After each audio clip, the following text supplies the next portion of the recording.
Hello! Psst, B! Psst, B! So, susundan natin sila mga kabayan. Kasi nagtaka siguro sila at nahihiya. No? Grabe naman itong daanan ng mga kabayan. Paano pag yung tulad dito, umulan, no? Umaambon. Pag malakas ang ulan, madulas ito. B, saan kayo pupunta? Teka, wait nyo ako. Saan kayo pupunta, be? Saan? Sa bundok? O ano gagawin nyo? Tubig. Mag-iigib kayo. Malayo pa? Saan banda? O tara, sige. Pwede bang sumama kami? Okay, sige, tara. So, ang sisipag naman ito. Ano, magkakapit-bahay kayo? O magkakapatid? Ha? Magkakapatid kayo, be? Ayun. So, magkakapatid pala ito mga kabayan. Meron silang dalang-dalang parang, ano ba yan? Parang sinturon, no? Na pangbuhat nila na nilalagay sa ulo po mga kabayan. Para siguro hindi mahirap dahil yung kanilang dinadaanan, no? Daig pa yung pilapil ng palayan mga kabayan, napakahirap. Kaya ayan, napansin nyo, nakachinelas din dahil madulas ito.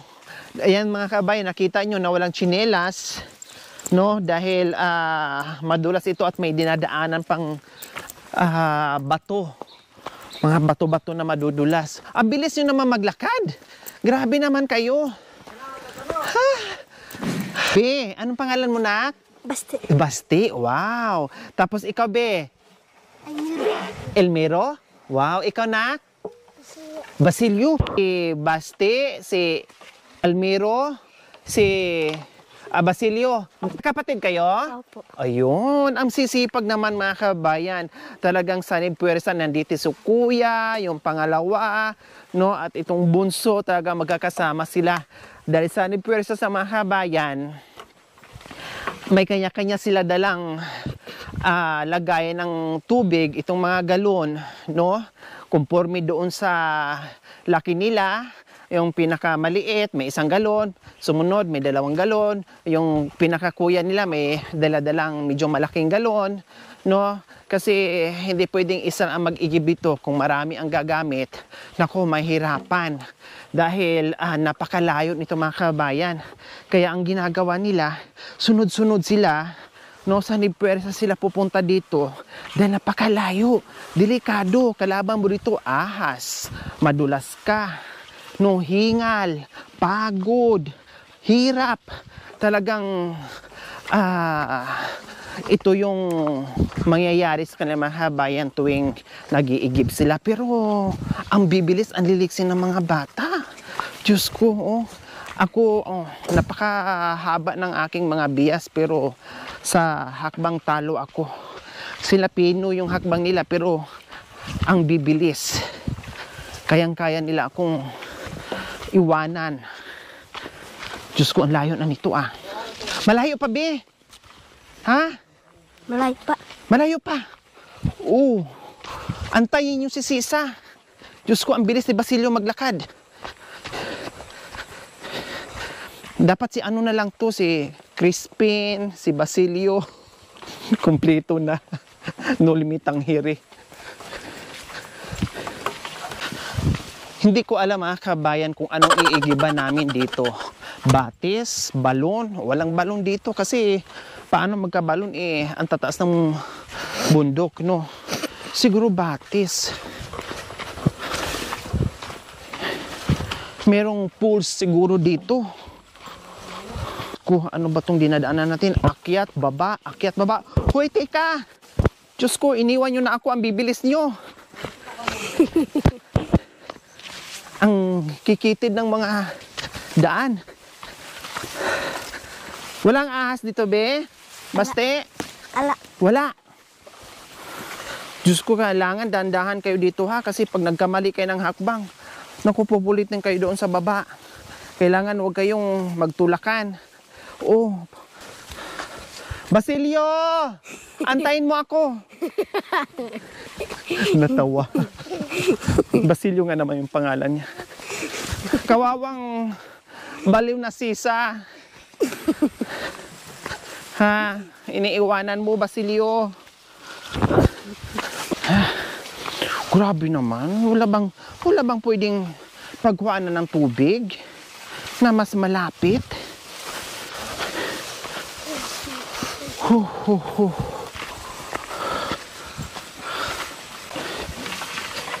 Aray. Yung rayuma ko parang nag-stuck up yung tuhod ko Para sumirinder yung left side na knee ko. Ayun, may naririnig akong ingay ng agos ng tubig. Mukhang naaamoy ko na yung tubig. Okay, kababayan. Ayun. Ayun. Ayun mga kabayan, kung nakita nyo yan, yung bangi na yan, tubig na yan na dinadaluyan ng tubig. Siguro yan ang nanggagaling sa sa pinagkukuhaanan nila ng tubig. Kailang ang daan, pahirap ng pahirap, pasikip ng pasikip. So ayan po mga kabayan, kunting ingat lang kasi ang madulas na to. So ayan po mga kabayan, nakita nyo ang lalaki ng mga bato. Ayan, nakikita nyo. Ito yung naririnig ko kanina habang nandoon ako sa itaas. Itong agos ng tubig.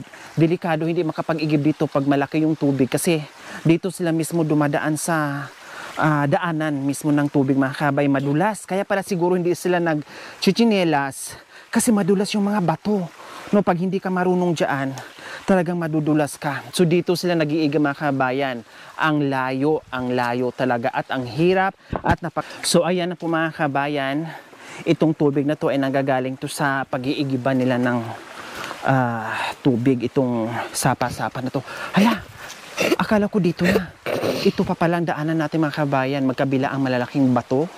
Ayan po, dito tayo. Parang sa kuweba na tayo pupunta. Ayan.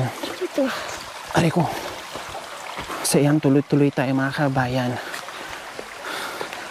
Itong dinadaanan natin mga kabayan, ay daanan din ito ng tubig.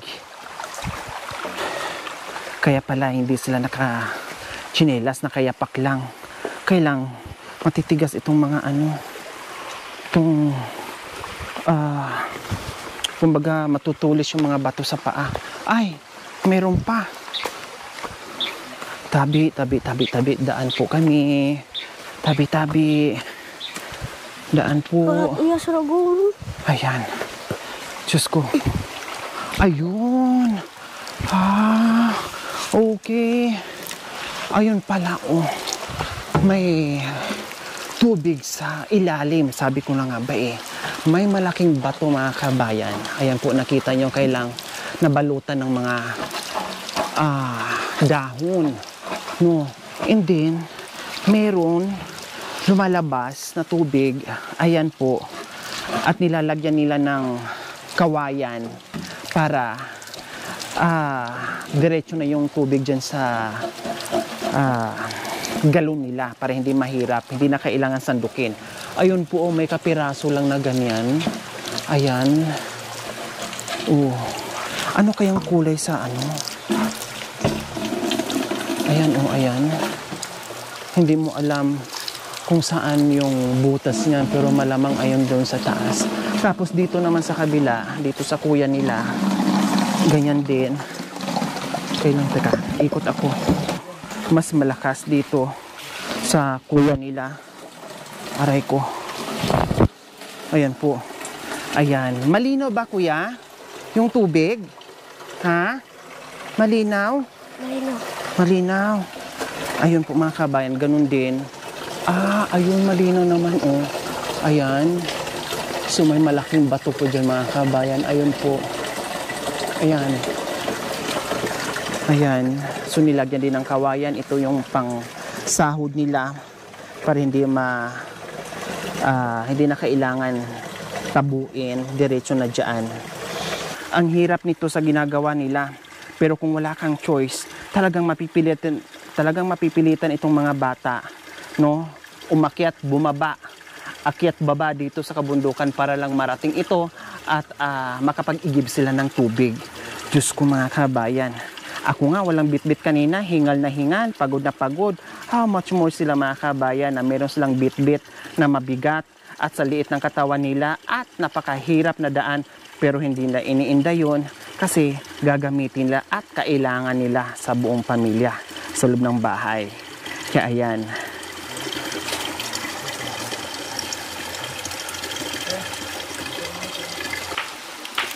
So ayan po mga kabayan, sa amin, no, halos ganito din yung iniigaban namin. Kailang ang tubig sa amin napakalamig, parang ice. Ayan po mga kabayan, meron tayo dahon ng saging. So ito yung ginagawa namin. Hugasan mo na. Ay! Oo nga mga kabayan, hindi ako nagkamali, malamig nga. Parang sa amin din. Ayan, napakalinaw. Parang kristal. Ayan po mga kabayan, napakalinaw. Iinumin natin to, tikman natin.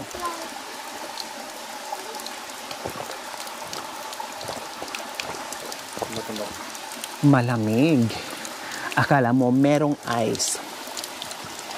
Oh. Nauhaw ka na, basta inom ka. Dali, para hindi ka uhawin. Yan. Ano, matamis, maalat, masarap, malamig, malamig. O, di ba mga kabayan? Ang sarap. Ayan po, o. Malinaw. O, see, nakita nyo? O, ayan. Okay. Basti, nag-aral ka, be? Nag-aral. Nag-aral? Anong grade mo na? Grade 1. Grade 1 ka na? Wow, si Kuya, si Ading. Anong grade mo, be? Grade 1 din o kinder? Kinder. Kinder sila. Kinder siya. Tapos si Basilio, Hindi nag-aral. hindi nag-aral. Hindi pa. Bali, dalawa lang kayo nag-aaral. Ngayon, di kayo pumasok? Lunis ngayon, Nag-aral kayo ng mabuti, ha? Basti, ha? At saka, Emilio? Anong pangalan niya, Basti? Almiro. Emiro, si Emiro. Mag-aral kayo ng mabuti, ha? O, napakasipag nyo. O, may dumating. Sino yaan? Ha? Ha? Tatay. Si tatay. O, bakit nandito? Biglang dumating si tatay. Kayo ang mga magulang nila. Kuya. Teka, saglit lang. Ay, kuya, lagi ko lang mic, ha? Ayan, nagulat naman ako sa inyo, kuya. Bigla kayong sumulpot. Kayo yung tatay ng mga bata. Oh. Anong pangalan nyo? Langit po. Ha? Langit. Langit po. Langit. Tamang-tama, nagkatagpo ngayon si langit at lupa. O, talagang langit kasi nandito na tayo sa itaas ng bundok, no? At bababa na naman tayo, aakyat na naman tayo bago tayo makarating doon sa inyo. Grabe yung inakyat baba namin ng mga anak nyo at iniigiban. So bakit nandito po kayo, Kuya Langit? Anong ginagawa nyo? Sinisindo ko po yung tubig po. Okay. Kaya pala kanina, sabi ko, paano ito makakayanan ng mga bata itong bigat? Kasi sa hirap ng daan, okay lang sana yung maliliit na galon, tama? Pero ito, mabigat na. Mabigat ang yan. bigat nito, tapos ang hirap ng daanan. Ang ginagawa nyo pala ay pinapauna nyo yung mga bata, tapos sinusundo nyo kasi kayo na ang magbibit-bit nito. Oh. Hindi na nila kakayanin, syempre. Hindi na po kaya Bakit napakalayo ng iniigiban naman, Kuya Langit? Bakit wala ba doon? Bakit kailangan pa dito? Wala po ang motor po. Kasi dito na lang kami umiigib po. Merong ibang iniigiban. Oh. Kailang Wala kaming motor. walang motor, Oh. kailangan dito para libre at nilalakad na lang. Oh. Walang puso doon sa inyo. Wala po. Hindi pwedeng maglagay ng puso. Hindi po. Kasi nasa bundok, tama. Kailangan ay bababa pa ng bayan, gagamit ng motor para lang makaigib ng inumin. Oh.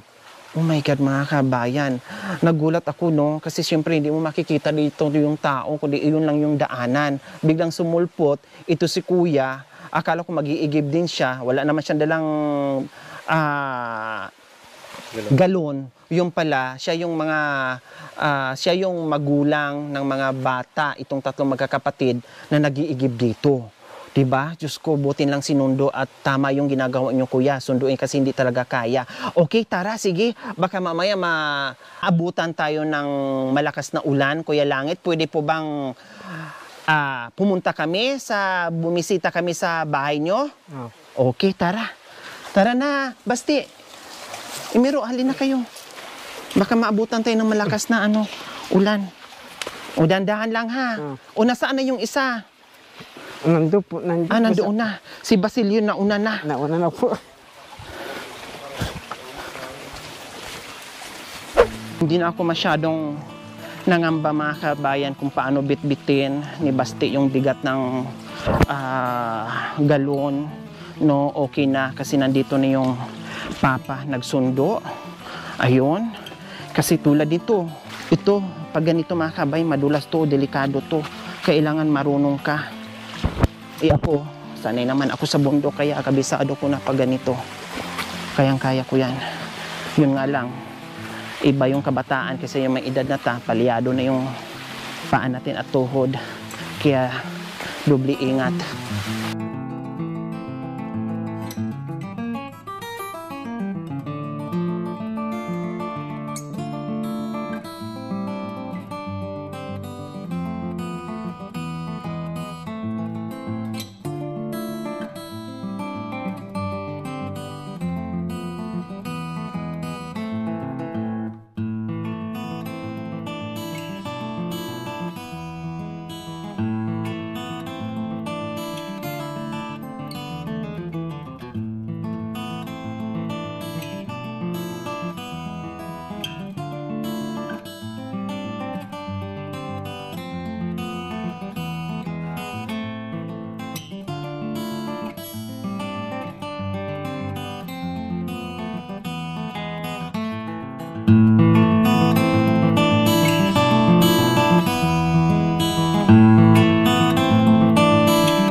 So ayan po, mga kabayan, kahit anong habol ko sa kanila, hindi kakaya ng power ko. Kaya ito, na mahinga muna sila dito.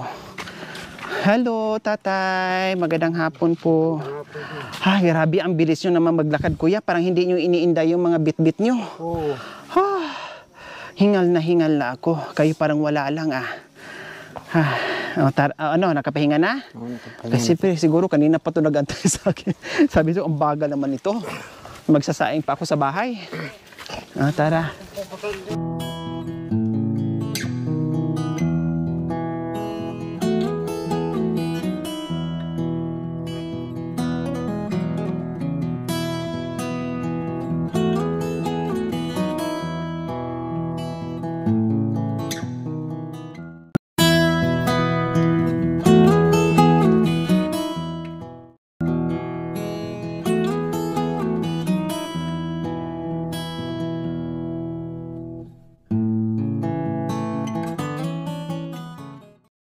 Kuya Langit, anong trabaho nyo?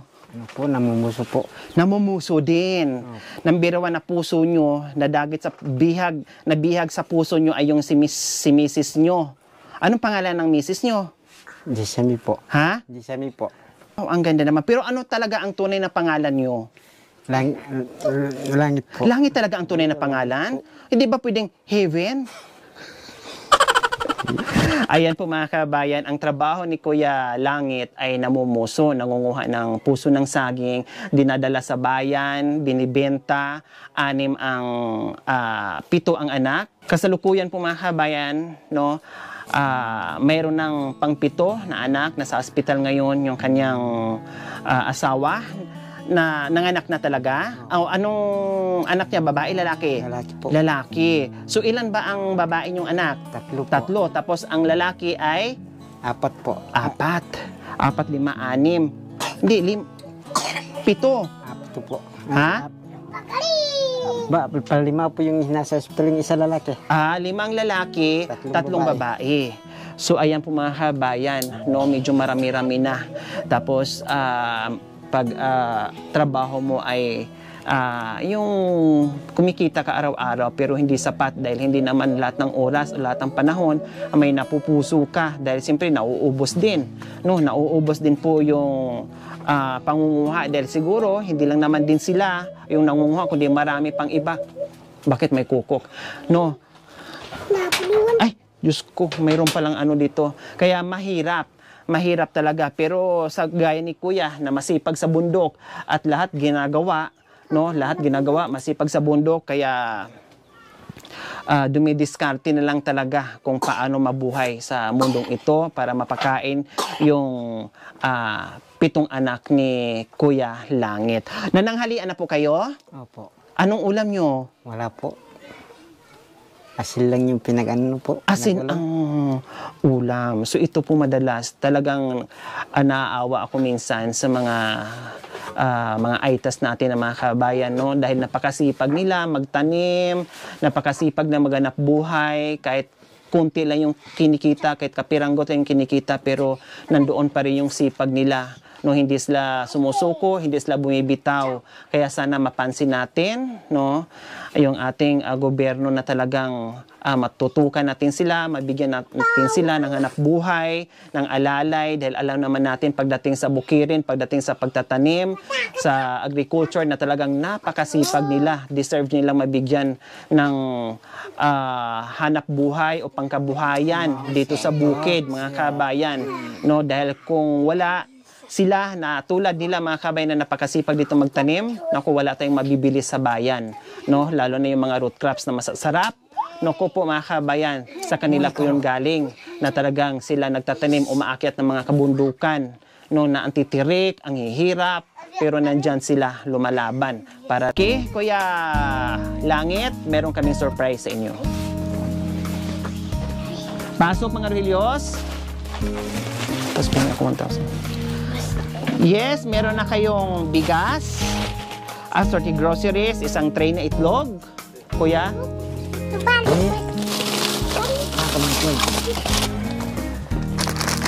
Ay, kabayo.